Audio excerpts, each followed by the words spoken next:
అవునా ఫుల్ నా జిమ్ లో పనిచేస్తూ నన్ను చంపేద్దాం చూస్తా అమ్మాయి అనుకుని గెట్ అవుట్. మరి వీడు గెట్ అవుట్. ఏరా హరి, మీ అన్నయ్య ఆచూకీ ఏమైనా తెలిసిందా? లేదు పెదనాన్న. అయ్యో, మన వాళ్ళందరినీ 4 పక్కలకి పంపించు, అన్ని పేపర్లలోనూ టీవీలోనూ ప్రకటించు, ఆచూకీ తెలిపితే 5 లక్షలు బహుమతి ఇస్తామని చెప్పు. వద్దు పెదనాన్న, అలా చేస్తే తన శవాన్ని చూడాల్సి వస్తుందని మొన్న ఫోన్ చేసి చెప్పాడు. ఫోన్ చేశాడా? ఎక్కడి నుంచి? చెప్పలేదు. బాధపడకు పెదనాన్న, అన్నయ్య తప్పకుండా తిరిగి వస్తాడు. నేను బతుకుండగా వస్తాడంట. నువ్వు చచ్చేదాకా రానివ్వను, నువ్వు చచ్చాక వాణ్ణి బతకనివ్వను. తప్పకుండా వస్తాడు, నువ్వు ధైర్యం ఉండు. అనవసరంగా పిల్లల్ని చూసి సొంగ కార్చుకుని బంగారం లాంటి ఉద్యోగాలు పోగొట్టుకున్నాం. ఇప్పటికైనా అర్థమైందా ఉద్యోగం చేయడం ఎంత కష్టమో? అరే, ఒక అందమైన అమ్మాయిని చుట్టం కూడా తప్పైతే ఎలాగండి?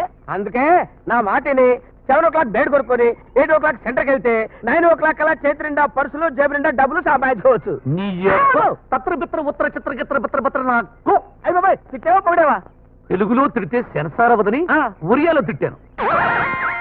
ఇంకొకసారి బ్లేడు కత్తిర అన్నామంటే లెగ్ లేపి కుట్టానంటే హెడ్ పైలిపోద్ది. మరి జాబులు లేక జేబులు కొట్టగా ఎలాగయ్యా బతకడం? ఇంకొక జాబ్ ట్రై చేద్దాం.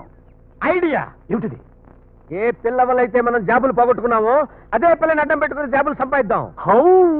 ఆ పొడుక్కాడ పిల్లని చూస్తుంటే పెద్ద సౌండ్ పార్టీలో ఉంది. ఆ అమ్మాయిని కిడ్నాప్ చేస్తే ఇలాంటి ఏదో ఐడియాలు ఇస్తే నీ శవాన్ని కూడా చంపేస్తా. మరి అదే కిడ్నాప్ అంటే నిజమైన కిడ్నాప్ కాదు, ఉత్తుత్తు కిడ్నాప్. మనమే విలన్ల అమ్మాయిని ఎత్తుకెళ్ళిపోయి హీరోలా సేవ్ చేస్తాం. దాంతో అమ్మాయి ఐసు గడ్డలా కరిగిపోయి, ఏమండి మీరు ఏం చేస్తున్నారండి అంటుంది. మేము ఖాళీగానే ఉన్నాం అంటాం. అప్పుడు మా ఇంట్లోనే ఉద్యోగం చేద్దరు రండి అంటుంది. ఊరి నా కొలక గిలక తులక చిలక పిలక గిలక పిల్లక తనుకు తులక నాకు. మళ్ళీ ఎందుకు ఒరే తిట్లు? ఇది ఉరియా తిట్టు కాదు, కొరియా మెప్పు. బ్రహ్మాండమైన ఐడియా ఇచ్చావు. అందుకే నాలాంటి సత్యంలో వెనకాలేసుకొని తిరగమనేది. ఏడ్చావు. పద, ఆ పిల్ల ఎక్కడుందో వెతికి పట్టుకోమ్మా, ఇల్లు పెట్టొస్తాను.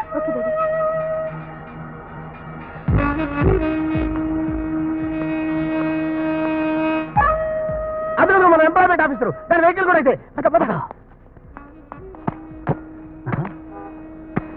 ఈ సెంటర్ ఏంట్రా బ్రదరు ఇంత బిజీగా ఉంది? లేకపోతే నువ్వు కిడ్నాప్ చేస్తావని కలిసి పెడతారేంటి? అది కాదు, ఇంతమందిలో ఈ ప్లేస్ లో కిడ్నాప్ ఎలా చేయటం అని. ఈ ఖర్చుతో దాంతో ఎలా చేస్తాం? ఇది మామూలు ఖర్చు కాదు, మస్తు మంది చల్లింది. ఇక్కడి నుంచి నాకు అర్థమైపోయింది. దీన్ని ఇలా తీసుకుని ఆ అమ్మాయి జీపెగ్గానే ఇలా కట్ చేసి తక్కువ ముక్కు దగ్గర పెడతాను. దెబ్బకి స్పృహ తప్పి పడిపోతుంది. అంతే కదూ? అంతే. అమ్మో, అయ్యో, అమ్మో, అమ్మాయి వచ్చేస్తుంది. ఒరే ఒరే బొస, లేరా లేరా?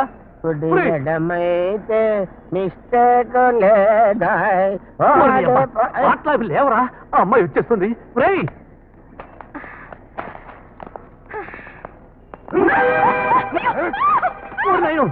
వీళ్ళు నో ఎంట్రీలో వచ్చి ఎంట్రీ తీసుకున్నారు. పోతూ ఆ అమ్మాయిని ఎవరు తీసుకెళ్ళిపోతున్నారు? అగడ్రా, ఆ పిల్ల ఆకేసరా.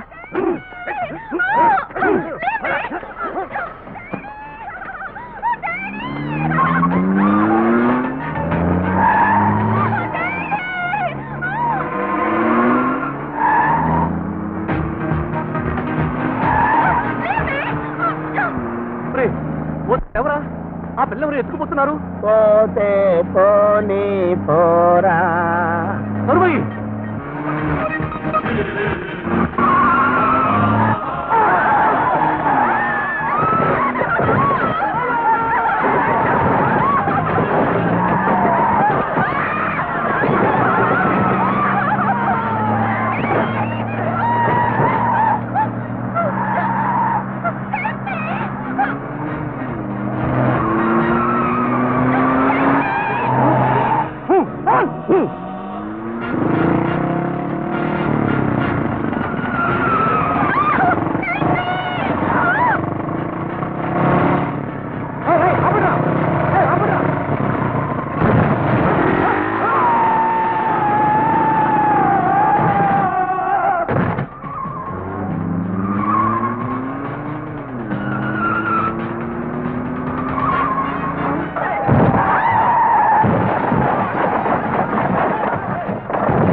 ఎవరి కోసం ఎవరి కోసం ఈ జంపింగులో ఈ చేడింగులో సీరియస్ గా చేసి తిరుగుతుంటే మధ్యలో నీ చిత్రహారేంటా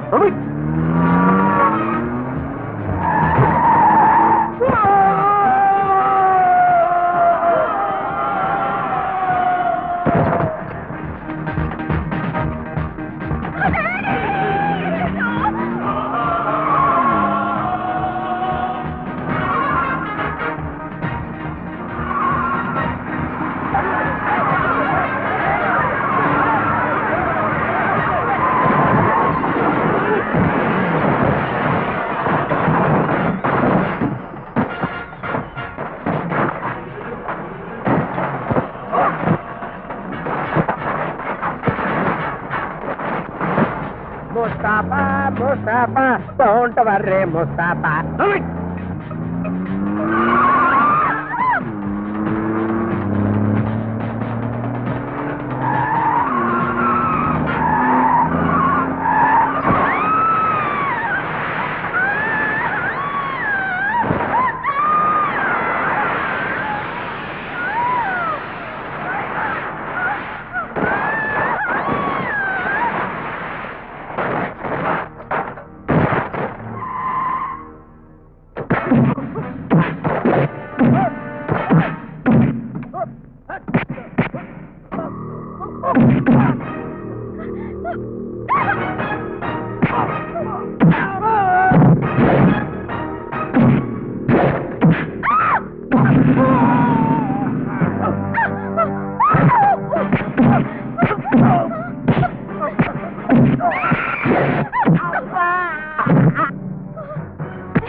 Don't worry, Dada.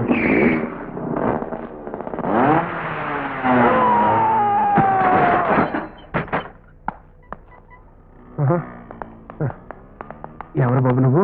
సమయానికి దేవుళ్ళ వచ్చి నా కూతుండి కాపాడావు. నీ రుణం ఈ జన్మలో తీర్చుకోలేను. నీకెంత డబ్బు కావాలో అడుగు అని మీరు అడగబోతున్నారు. తెద్దు పెదవ డబ్బు దేవుంది, సాటి మనిషిగా నా డ్యూటీ నేను చేశాను అని నువ్వు అనబోతున్నావు చదువు. అవును సార్. చూడు బాబు, ఇలాంటి పరమ చెత్త రొటీన్ డైలాగులు నా నోటమ్మట రావు. ఇది ఊహించని మలుపు. నా గురించి నీకు తెలియదు అనుకుంటాను. పిల్లికే కాదు, తల్లికి కూడా బిచ్చ వేసే పిచ్చి అలవాటు లేని వాడిని. కల చెదిరింది పదమారింది. నీ బాలకం చూస్తుంటే పని పాట లేని వాళ్ళలాగా కనిపిస్తున్నావు. ఏమై కరెక్ట్? అవును సార్. ఎలా తెలుసుకున్నారు? ఇంత బిజీ టైంలో అంతమంది మధ్యలో నిన్ను ఎత్తుకెళ్ళారు. ఎవరైనా పట్టించుకున్నాడా? లేదు సార్. సెంటర్ లో బోల్డ్ మంది పోలీసులు చూశారు. ఎవరైనా కదిలాడా? మిదిలాడా? కంగారు పడ్డాడా? నీలోగా చేశాడా? వాళ్ళంతా వాళ్ళ పనుల్లో బిజీగా ఉన్నారు కాబట్టి వాళ్ళకెవరికి లేని దొరద నీ ఒక్కడికి ఎందుకు వచ్చింది? నువ్వు ఖాళీగా బ్యావర్స్ గా ఉన్నావు కాబట్టి. అదేంటి సార్, నేను ఇంత రిస్క్ తీసుకుని మీ కూతురు సేవ్ చేస్తే నన్ను ఇలా గాలి తీసేశారు. అట్లే ఫీల్ అవుకో. నా చేతిలో నీ చేపెట్టుకో, 2 ఊపులు ఊపి థ్యాంక్స్ చెప్పి వెళ్ళిపోతాను. పుట్టి థ్యాంక్స్. ఏదైనా పని ఉంటే చెప్పండి సార్. ఏం చదివావు? MBE. Very good. MBA చదివి కూడా ఇంత స్పీడ్ గా డ్రైవ్ చేస్తున్నావు కాబట్టి నీకు మంచి డ్రైవర్ పోషిస్తాను. ఆ పోనీ కారం వేస్తా కొనుక్కుని ఓనర్గా ఉండు. అంత కెపాసిటీ లేదు సార్, డ్రైవర్ ఉద్యోగం ఇప్పించండి.